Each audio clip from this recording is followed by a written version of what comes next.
अरे बापरे, आज हे काय सुरू, सकाळीच लागलाय पाऊस. घरी यायचे आहेत पाहुणे, सगळा स्वयंपाक वगैरे पण झालाय. पण सकाळी चांगलं असं मस्त मोकळं होतं, भरपूर ऊन होतं. आणि आता बघा सकाळपासूनच पाऊस लागला आहे. वाजले 12 आणि किती धुवाधार असा पाऊस चालू आहे. आता पाहुणे आले की त्यांची परेशानी, कारण इथे येऊन त्यांना जायचं दुसऱ्या गावाला. आणि जर्नीचं रस्त्यानं पाऊस म्हणलं की खूपच असं चिकचिक वाटतं. वातावरण काय खूप छान असं होतं. तर चला, पाहुण्यांसाठी काय स्वयंपाक केला ते तुमच्यासोबत शेअर करते.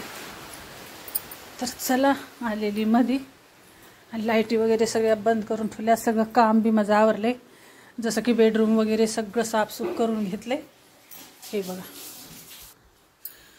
आणि चला, आता मी पण तयार झालेली आहे. स्वयंपाक करून पुन्हा मी तयार झाले. सगळं खूप आबाळ चालू आहे ना, आबाळानं खूप अशी गरमी व्हायली. त्याच्यामुळं आता चेंज केली, साडी वगैरे नाईटी घालून सगळा स्वयंपाक केलेला आहे.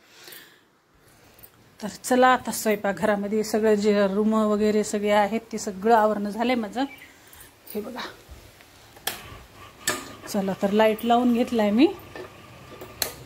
सकाळी जे आहे देवाची पूजा पण उरकून घेतली आधी, नॉनव्हेज आणायच्या आधीच, कारण हात वगैरे लावल्यावर मी पूजा पण करीत नाही.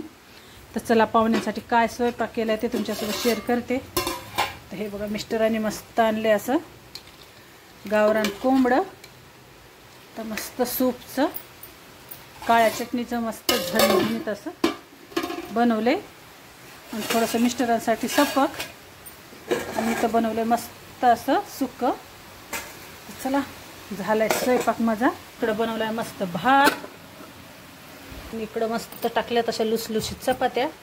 कारण महाराष्ट्रातले लोक जे आहेत ते भाकरी खात नाहीत, चपात्या लागतात त्यांना. नाही तर आमच्या इथं नॉनव्हेज असलं की भाकरी चालतात. तर चला, तुम्हाला दाखवते खिडकीतून पाऊस किती भरभरून चालू आहे असं. हे बघा,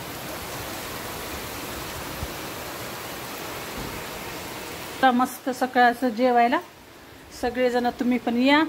मस्त गावरान कोंबड्याचा बेत आहे आज, आणि पाऊस अजून वाढलाय. हे बघू शकता तुम्ही. आमच्या आलू टफीचं मस्त जेवण झालंय आणि गरम मस्त बसले. तर हे बघा, ही पण मध्ये आली पाऊस आल्यानं, पाऊस आता वाढलाय.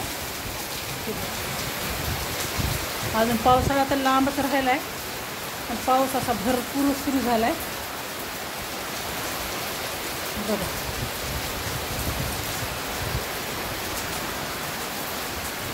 सगळा जे स्वयंपाक आहे तो एकटीनंच केला. कारण दुपारचे वाजले 4 आणि किती आबाळ जे आहे ते काळं भोर असं आले बघा. चौकड असा अंधार पडला, इतकं आबाळ आले ना. फक्त 4च वाजले. तर हे बघा, आमचा आलू देखील दिसणं झाला, इतकं काळं फुट्ट आबाळ आले. कारण आता पाऊस जे आहे ना ते भरपूर असा पाऊस येणार आहे, कारण सकाळी भरपूर असा सडका जोरात येऊन गेला. हे बघा, पाऊस यायला आहे, थेंब सुरू झाले. तर हे आपण मध्ये आलेले आहेत. हे बघा, इथं ही आपलं पिल्लू घेऊन बसली आहे. आमचा टफी बघायला पावसाची वाट. आमच्या टफीला पावसामध्ये खूप असं खेळ वाटतंय. आणि ह्या मध्ये यायल्यात बाहेर चालत मध्ये. आणि पाण्याची टाकी वगैरे सगळं भरून घेतले, कारण भरपूर पाऊस आला की लाईटची परेशानी होती. जसं कुठं वायरे तुटतात, काही तुटतात, त्याच्यामुळे एक्स्ट्रा पाणी. आणि बघू शकता तुम्ही किती आबाळ असं काळं फुट्ट आले, थेंब पण सुरू झाले. जून महिना तर लागायचं लांबच आहे, इतका पाऊस यायला आत्ताच. इथं जून महिन्यामध्ये जेव्हा शेतकरी आबाळाकडे बघत राहतो तेव्हा पाऊस येत नाही. आणि हे अवकाळी पाऊस जे आहे बिना कामाचा ते आता रोजच सुरू आहे, जसं की एक दिवस पण खाडा राहिली.